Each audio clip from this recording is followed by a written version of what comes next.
అది మాట్లాడచ్చు, ఎటు పడితే అటు మాట్లాడితే నీకు రేవంత్ రెడ్డి అటువంటి సంస్కారం కలిగిన వాడు కావచ్చు, నీకు పదవి ఇచ్చిండు. కానీ ఇవాళ తెలంగాణ సమాజం ఈ పురుష పదజాలంతో మాట్లాడినటువంటి వాక్యాలను మరి సహించదు. ఇవాళ మహిళా లోకం పక్షాన మేమందరం కూడా చాలా తీవ్ర ఆగ్రహాన్ని వ్యక్తం చేస్తూ ఉన్నాం, తీవ్రంగా ఖండిస్తూ ఉన్నాం.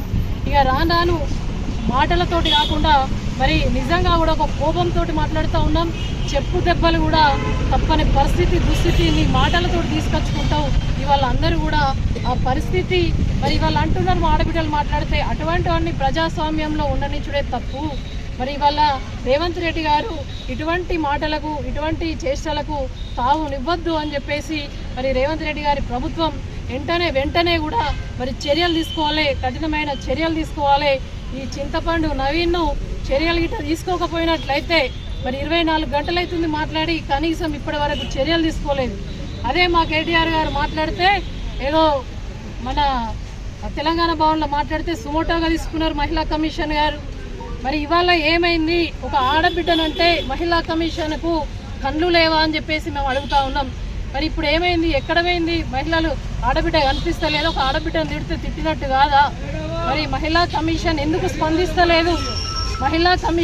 స్పందిస్తలేదు? ఈ కేసును కూడా, కవితక్కను తిట్టిన కేసును కూడా మరి తీన్మార్ మల్లన్న మీద మహిళా కమిషన్ కూడా స్పందించాలి, సుమోటాగా కేసు బుక్ చేయాలని చెప్పేసి మేము మహిళా పక్షాన దీన్ని ఖండిస్తూ ఉన్నాం. చింతపండు నవీన్ గారు, మీరు ఏదైతే అబద్ధాలు మాట్లాడి, కల్లిబొల్లి మాటలు మాట్లాడి ఒక పేపర్ పెట్టుకొని మరి ఆ ప్రభుత్వాన్ని ఈ ప్రభుత్వాన్ని తిట్టుకుంటూ ఉంటాడు, ఓ పదవి ఇస్తే అయిపోతుందని చెప్పేసి రేవంత్ రెడ్డి గారు పదవి ఇచ్చారు. పదవిలో ఉన్నప్పుడు కనీసం ప్రజాస్వామ్య సమస్యలపైన స్పందించాలి. కానీ ఇట్లా ఆడబిడ్డలను తిట్టుకుంటా ముందుకెళ్తే ఇవాళ ఆడవాళ్ళు బయటకు రావడమే అరుదు, ఆడబిడ్డలు రాజకీయం చేయడమే అరుదు.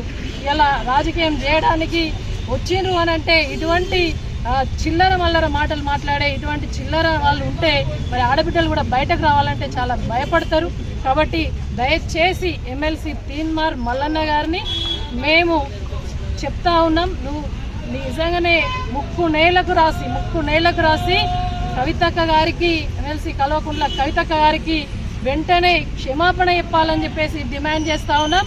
లేని పక్షంలో ఇక్కడ ఉన్నా కూడా మహిళా లోకం అంతా కూడా కవితక్కకు అండగా ఉండి చింతపండు నవీన్ గారిని చింతపండు లెక్క మరి చింతపండు యేసుడు ఖాయం అని చెప్పేసి తెలియజేస్తూ ఉన్నాం. తస్మాత్ జాగ్రత్త తీన్మార్ మల్లన్న అని చెప్పేసి హెచ్చరిస్తూ ఉన్నాం. ప్రజాస్వామ్య దేశంలో ఇటువంటి వనికిరాదు.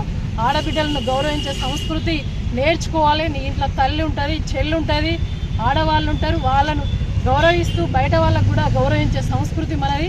దయచేసి ఇటువంటి వాటికి ప్రజాస్వామ్యంలో చోటునివ్వద్దని చెప్పేసి మేము ప్రభుత్వాన్ని కూడా రిక్వెస్ట్ చేస్తూ ఉన్నాం. జై తెలంగాణ.